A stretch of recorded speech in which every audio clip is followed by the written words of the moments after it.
Nose. Not nose. I need to help Faye before it's too late. How long was I out? 2 months. Hey everyone, RogueGold here, welcome back to The Division 2. And today we are breaking down the Year 6 Season 3 Burden of Truth finale. It released this week in game. And not only is it the finale for the season, but it is also the closing of Year 6 for the game's narrative. Did it live up to expectations? That's what we're about to get into in this video. Now, just to clarify, this video is purely focused on the story of the finale, in case you were looking for content like a guide to the new master difficulty of the mission, or a solution for the Easter egg and duck hunt that is present within the mission. I've got both of those videos up on the channel. I will link them down in the description. But yeah, as far as the narrative and story, we're going to get into all of it in this video. If the little intro clip was not warning enough, this entire video is going to cover spoilers from this season, all the Division 2 story leading up until now. You've been warned. Only other thing I'll say before we jump in is that if you enjoyed this video and you want to see more coverage on the Division 2 like it moving forward, then I hope you will consider clicking that subscribe button if you've not already. We'd love to have you around. But let's waste no further time and get right to it. Alright, now as per usual, I wanted to quickly discuss the climax mission itself. We're playing on Roosevelt Island this time around. That is of course a pretty familiar location. It's even been used for a climax mission location before back in Season 1 with Jupiter. Despite its familiarity, however, my favorite part of this mission was how different it felt due to the remapping, right? You begin at the very end of the mission, you then work your way backwards. They use a new connector gate in the middle to jut you through to a different location. In my opinion, this is the kind of stuff that we need to be seeing more when we're going to be using these same locations over and over. It just makes it refreshing. Otherwise, the True Sons were nice to see here as the enemy faction. Not quite as cool as the hyenas that they used last season, in my opinion. Probably likely because there was no new enemy unit, which is something they did last time around. But yeah, they were fine. One of the bosses, strangely, was using a Scorpio. Did anyone pick up on that? I don't think it actually had the talent active, at least I couldn't tell, but that was an interesting detail. But yeah, the mission felt relatively short. It also didn't really have any mechanics to it. The spawns were pretty easy. There were a lot of helicopter drops where you could just camp the bottom of the rope where they're going to come down. I would have definitely liked to see some more inventive spawn points to keep you on your toes.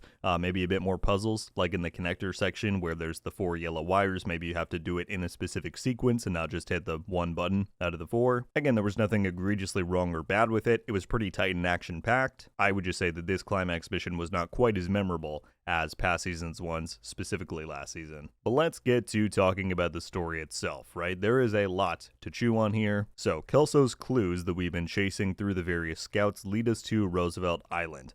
By the way, this is the second Kelso-focused season where our agent doesn't get to see her entirely, right? We see her in the cutscene, but that's back at the White House. And the second full Kelso season where she doesn't even speak to us. Crazy. Give us Kelso. We want to see her. But we learn that she has left a mobile shade server here on the island. And if you'll recall, these are vital components for both the Rogue's agenda as well as Natalia and Cal's operations. And so that is why you see the True Sons being on site to try and secure it. We're combating them throughout. What begins to happen as we go through, though, is that we find these artifacts that then reveal parts of a reconstructed Echo. The first item is Faye's laptop, which Mandy says should be in the White House basement, but it's here. The Echo from that has corrupted audio. We can't really pull much from it. Then as we go further on, we find President Ellis's Shade Watch, which we'll talk about that. But that Echo from that one then gives us partial audio. But we then clear out the rest of the True Sons. We find the Shade server, and that is when we get the full Echo. In it, we see some interesting stuff. So Ellis, who again was killed by Faye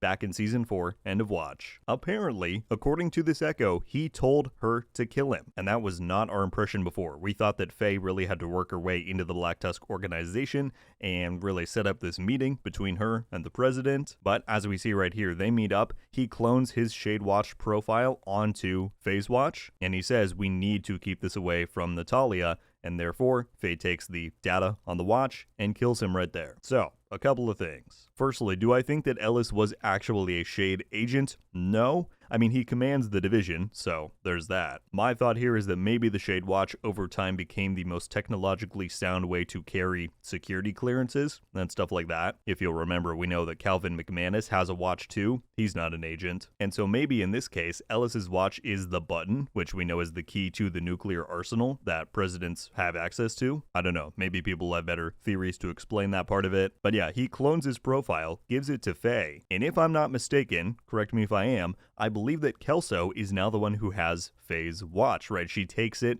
when we investigate the scene at Camp Whiteoak at the beginning of Season 9. She has it when she goes to New York back in Year 5, Season 3. That's when the whole thing with Keener unveiled. And maybe this explains why Natalia pursued so relentlessly, who she thought was Faye, back in Year 5, Season 3, at the stranded tanker. She was like, Cassandra's here, the watch is here, go get it. Perhaps she knew that the launch codes that she was hoping to get from Ellis were here with, quote-unquote, Faye. So that is a really big reveal on its own. It continues to shed light on past events, expand our understanding of these characters and their motivations. I'm sure there's going to be more to unpack here, though, over time. But we go and extract the Shade server, and that is when Manny radios to us that there is a disturbance at the White House, and this is where we get the final cutscene. It becomes clear that Kelso has lured us to Roosevelt Island by placing the Shade server here, so that defenses were lowered and that she could infiltrate the White House. And let me just say right now, some crazy goes down here. So, in the cutscene, we see her approach Barton Schaefer, who has been in a coma for a long time. She tampers with his computer. We then see Dr. Summers investigate the whole thing,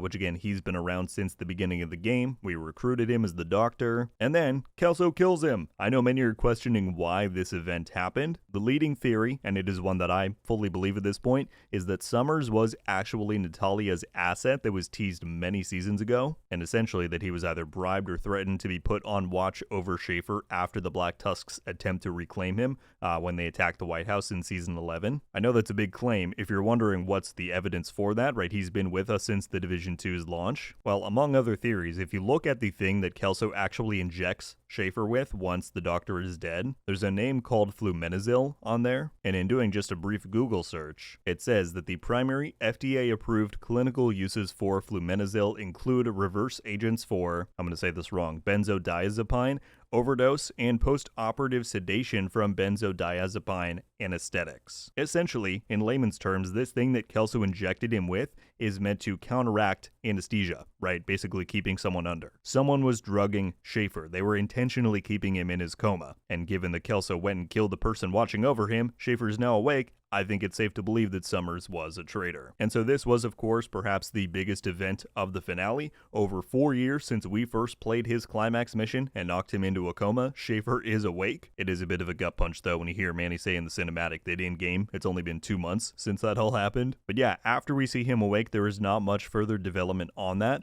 He wakes up in, kind of a haze and just says that we need to help Faye, quote, Nat knows. But then the cutscene ends, right? There's no sign of Kelso after that. If you visit the medbay in the White House where Schaefer has been for all this time, he's now gone. There's a new sign on Manny's door that replaced the one from Theo last season that says interrogation is still underway. And so yeah, that is the gist of the finale. Certainly exciting, but I would say this is probably the most tame finale for a year's end that we've seen thus far, compared to the White House attack in Season 11, Keener's reveal at the end of Year 5. There are suggestions out there that this season kind of came out of nowhere with Brooklyn's delay, so I'm definitely curious to see where we head in Year 7, if that kind of puts us back on the originally planned track. But yeah, that's the finale. Of course, however, it is time for us to discuss the comms. There were less than usual this season, both in terms of the total count of comms for the season, but also in terms of ones that are, I would say, vitally relevant to the main arc. There is one, however. I loved it for more than one reason, but it is quite important. Take a listen.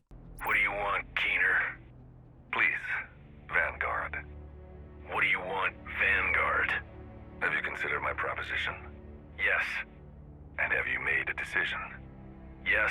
Cassandra and Bridge convinced me. They're good people. Viper. What? I'm Vanguard, she's Viper. And you're the key. I'm what? You're the key. Oh, cool. And what exactly am I supposed to unlock? Nat's secret bunkers. Good luck with that. She'll never let you near them. Of course not. But you're her favorite. You already have the security clearance we require. We just need a good reason to get you to the bunker so you can upload Theo's program.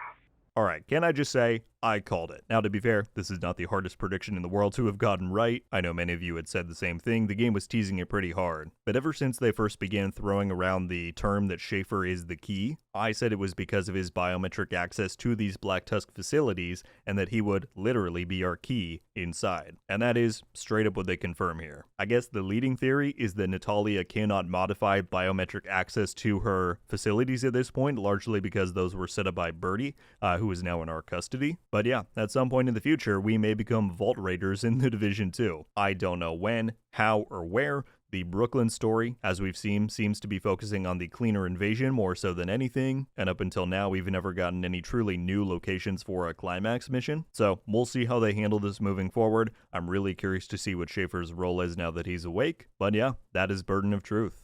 That is the breakdown for this finale, my friends. My personal thoughts and theories and interpretation on all of it. Overall, really happy to see Schaefer awake. I think he is a highly entertaining character. I anticipate that is going to be a fun part of these upcoming Year 7 seasons. And yeah, as I said, I'm really curious to see where they're going to take this all. That said, now is the point in which I turn it all over to you. I want to know everything. What are your thoughts and reactions to my things that I'm saying in this video? What were your own takeaways and theories that you had after playing through the finale? Where do you think all of this is headed in the long term? Any and all of it, leave it down below in the comments. Can't wait to read through. That is just about going to do it for me today, though. Thank you all so much for watching.